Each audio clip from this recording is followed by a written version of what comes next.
এটা হলো হারকিপুরি ঘাট।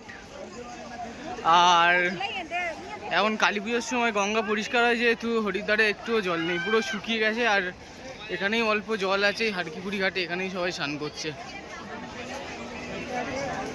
এই হলো হারকিপুরি ঘাট, এখানেই অল্প জল আছে, দেখুন বাচ্চারা সব স্নান করছে, এখানেই একটু স্নান করছে সবাই। এই গঙ্গা মন্দির, ওয়াচ টাওয়ার, গঙ্গা দেবীর মন্দির, এটা দেখুন, এটা হলো হারকিপুরি ঘাট। আর মেন যেটা হরিদ্বার গঙ্গা, সেই গঙ্গা এখন হয়ে গেছে পুরো শুকনো, পুরো শুকনো একদম, একটুও জল নেই। সবাই নামছে, আমিও একটু নামবো ভাবছি। পুরো গঙ্গা শুকিয়ে গেছে একদম। সেই বড় শিব ঠাকুরটা, আর এই ঠাকুরটাও মোটামুটি সেই যেটা দূরে দেখতে পাচ্ছ, হয়তো জুম করা আছে, ওটা গঙ্গার মাঝখানে থাকে, দারুণ লাগে দেখতে, কিন্তু এখন শুকিয়ে গেছে পুরো।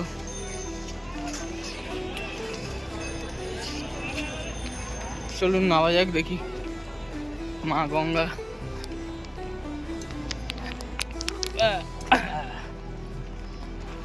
কত ধরনের পাথর, আর দেখুন কি অবস্থা গঙ্গার। একসময় এখানে নামাই যেত না, এক গলা জল, মানে স্রোতে উড়ে যাবে, এত স্রোত যে স্রোতে উড়ে যাবে। এই গঙ্গার নিচে থাকে এরকম একটা শিব ঠাকুর, ভাবা যায় এখানে কত জল যায়, কত কি পরিমাণ জল যায়। এত শিব ঠাকুর, শিবলিঙ্গ, বিভিন্ন ধরনের শিবলিঙ্গ এখানে।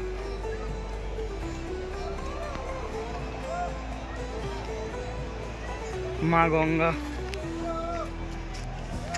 কত পাথর, এখান থেকেই বয় মা গঙ্গা। এখন দেখুন পরিষ্কারের কাজ চলছে, সব পরিষ্কারের কাজ চলছে।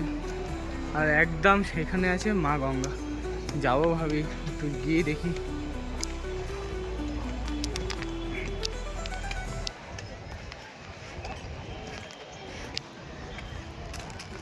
বিভিন্ন ধরনের এখানে মানে পা দিয়ে নামতেও আমার খারাপ লাগছে, কিন্তু ভিডিওটা করি, মানে এখান দিয়ে কি পরিমাণ জল যায়, এখন সেটা শুকনো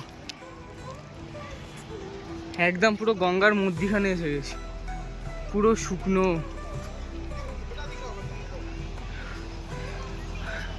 আর সেই হরিদ্বারের গঙ্গা, যেখানে বিশাল স্রোত থাকে, মানুষ চেনের সাহায্যে স্নান করে, সেই গঙ্গা পুরো শুকনো।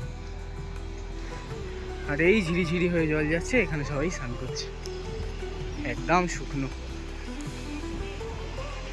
একদম পলি মাটি পড়ে আছে। এই হলো মা গঙ্গা, এই যাচ্ছে অল্প করে গঙ্গা। একটু জল মাথায় নিয়ে আমি স্নান করছে সবাই, দারুণ লাগছে।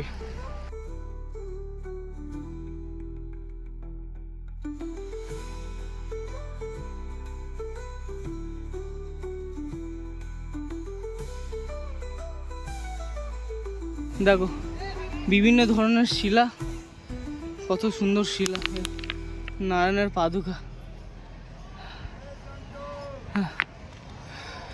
বিভিন্ন ধরনের শিলা আছে এখানে, সবই নারায়ণ শিলা, কি সুন্দর সুন্দর শিলা, ইয়ে সাদা রঙের।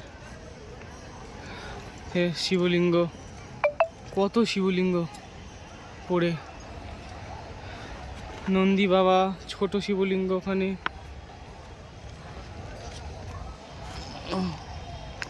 ছোট ছোট অসংখ্য শিবলিঙ্গ এখানে পড়ে, দারুণ।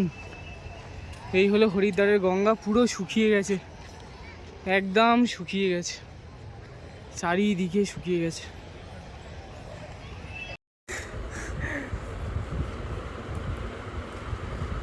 আমাদের 9 দিনের ট্রেকিংয়ের হিমালয় ট্যুর শেষ।